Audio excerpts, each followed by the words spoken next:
नमस्कार दोस्तों, VK knowledge electrical में आप सभी का स्वागत है। वैकेंसी न्यूज़ अपडेट लेकर हम एक बार फिर उपस्थित हैं। दोस्तों, वैकेंसी भारत सरकार की है और एटॉमिक एनर्जी परमाणु ऊर्जा विभाग की है।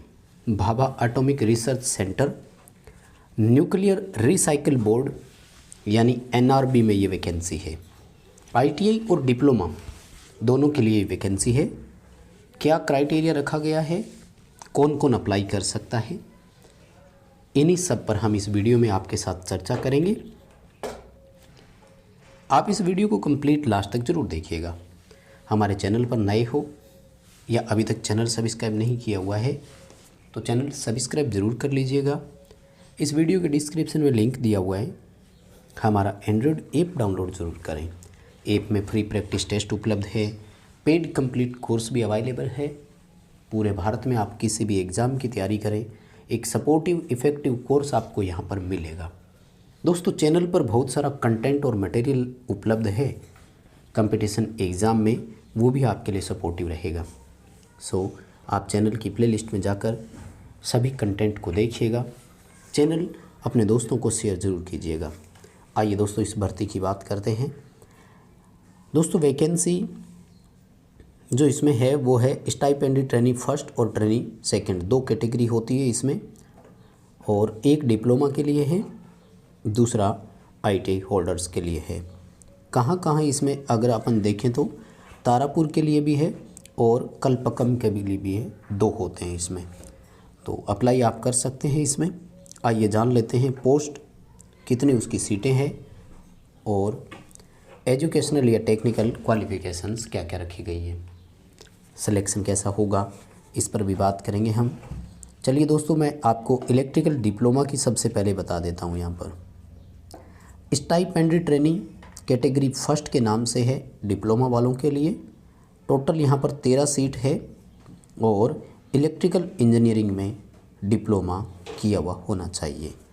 मैकेनिकल वालों के लिए यहाँ पर सबसे ज़्यादा सीट है, 32 सीटें मैकेनिकल डिप्लोमा वालों के लिए भी है। आप चाहें तो इसमें अप्लाई कर सकते हैं। दोस्तों, वैकेंसी पूरी तरह से सरकारी है, इसमें कोई डाउट नहीं है। इसलिए अगर आप क्राइटेरिया फुलफिल करते हैं तो फॉर्म अप्लाई ज़रूर करें। ऑनलाइन एप्लीकेशन इसके आज यानी 1 अप्रैल 2022 से स्टार्ट हो गए हैं, जबकि उसके लिए जो क्लोजिंग डेट यानी लास्ट डेट रहेगी वो है 30 अप्रैल 2022। लगभग पूरा 1 महीना आपके पास है। 1 महीने में आप इसमें फॉर्म अप्लाई कर सकते हैं। आइए दोस्तों, आईटीआई होल्डर्स के लिए हम इसमें बात करते हैं। आईटीआई होल्डर्स के लिए स्टाइपेंडी ट्रेनिंग कैटेगरी सेकंड के नाम से भर्ती है। टोटल 189 पोस्ट है इसमें, जिसमें अनरिजर्व के लिए 118 है, बट अलग अलग आईटीआई के लिए है, अलग अलग नाम से है। जैसे एसी मैकेनिक वालों की टोटल 15 सीटें हैं। इलेक्ट्रीशियन वालों के लिए यहाँ पर टोटल 25 सीटें हैं। 16 अनरिजर्व कैटेगरी की है, 3 ओबीसी की है, 6 एससी की है। एसटी के लिए और ईडब्ल्यूएस के लिए कोई रिजर्वेशन यहाँ पर नहीं है। समझ नहीं आया क्यों नहीं है। अगर रिजर्वेशन की बात करें तो 10% के हिसाब से यदि देखा जाए तो लगभग 2.5 सीट यहाँ होनी चाहिए थी, यानी 3 सीटें या 2 सीटें ईडब्ल्यूएस की होनी चाहिए थी। इलेक्ट्रॉनिक मैकेनिक की यदि बात करें तो कुल 18 सीटें हैं। वहीं फिटर की मैक्सिमम है, देखिए 66 सीटें हैं। डिप्लोमा में भी मैकेनिकल वालों की अधिक थी, यहाँ पर भी फिटर वालों की सबसे ज़्यादा है। आइए दोस्तों, बात करते हैं कि इसके लिए एजुकेशनल क्वालिफ़िकेशन या क्राइटेरिया क्या क्या होना चाहिए। सबसे पहला है आपका एसएससी में 60% मार्क्स होने चाहिए और वो है एग्रीगेट। एग्रीगेट का मतलब है ओवरऑल 60% होना चाहिए, यानी फर्स्ट डिवीज़न से पास आउट हो। किसी पर्टिकुलर सब्जेक्ट में 60% की ज़रूरत नहीं है। और साथ ही आपके पास ट्रेड सर्टिफिकेट होना चाहिए।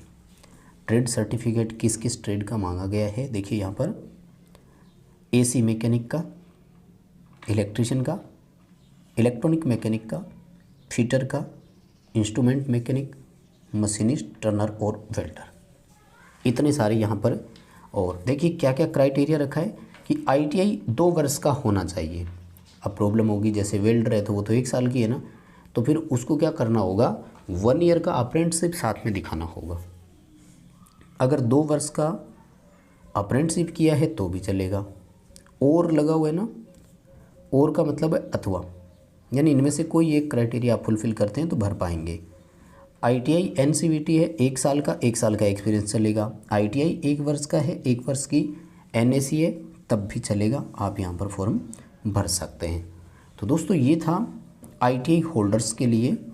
और चलिए अब हम बात कर लेते हैं एज क्वालिफ़िकेशंस क्या क्या रखी गई है।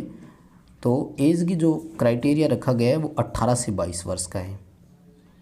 एंड मैंने हर बार बताया कि ये जो होता है वो हमेशा अनरिजर्व कैटेगरी के लिए होता है। रिजर्व कैटेगरी को एज पर रिजर्वेशन छूट होती है, जो भी आपका क्राइटेरिया है रिजर्वेशन का। फिजिकल स्टैंडर्ड भी रखा गया है थोड़ा सा, 160 सेंटीमीटर की कम से कम हाइट हो और 45.5 किलो वज़न होना ज़रूरी भी है।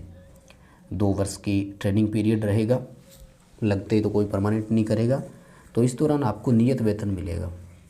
पहले साल ITI होल्डर्स को 10,500 रुपये और दूसरे वर्ष में 12,500 रुपये मिलेंगे। तो मैं मानता हूँ ठीक है, ये वेतन एक्सेप्टेबल है, आप इसे स्वीकार कर सकते हैं। सिलेक्शन की यदि बात की जाए दोस्तों यहाँ पर, तो जो स्टाइपेंडरी ट्रेनिंग सेकंड है उसके लिए, कैटेगरी सेकंड के लिए 3 स्टेज होगी। स्टेज 1 जिसको प्री टेस्ट बोलते हैं, स्टेज 2 जिसको एडवांस टेस्ट बोलते हैं। ये दोनों सेम डे होती है, ध्यान रखना, एक ही दिन होगा। एंड इसके बाद में होता है स्किल टेस्ट, तो वो अलग से होता है। प्री जो है इसमें आपके 50 क्वेश्चन आएंगे 4 नंबर के, 3 नंबर सही करने पर मिलेगा, 1 नंबर गलत करने पर मिलेगा। और जनरल कैटेगरी वालों को 40% से ज़्यादा नंबर लाने होंगे।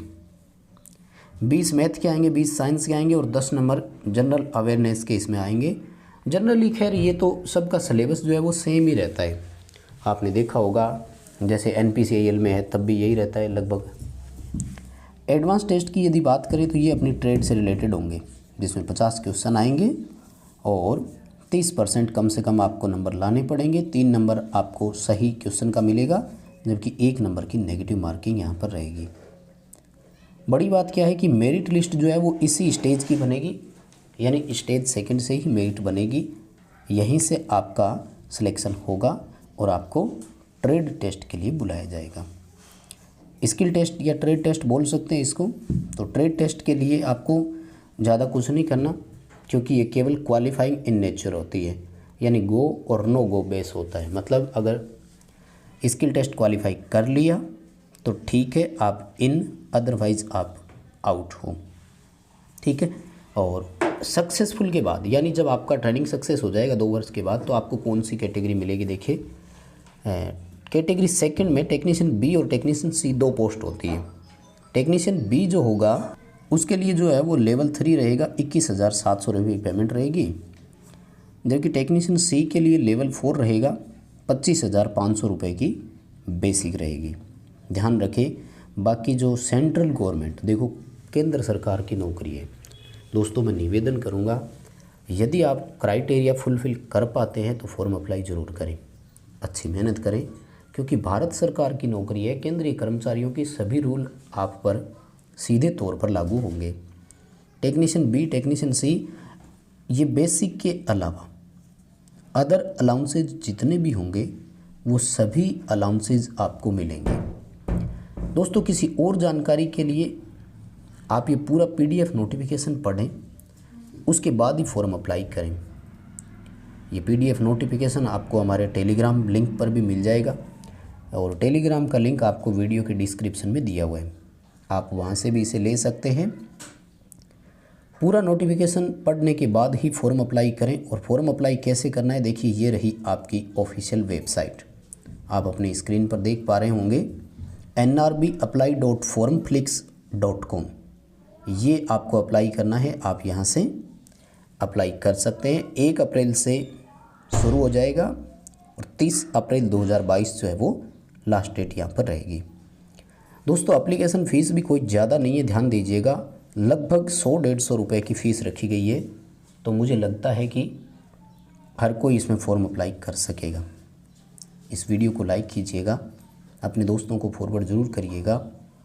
चैनल पर नए हो तो सब्सक्राइब करें, हमारा एंड्रॉयड ऐप डाउनलोड करें और डिस्क्रिप्शन में टेलीग्राम का लिंक दिया हुआ है, टेलीग्राम को ज्वाइन कीजिए।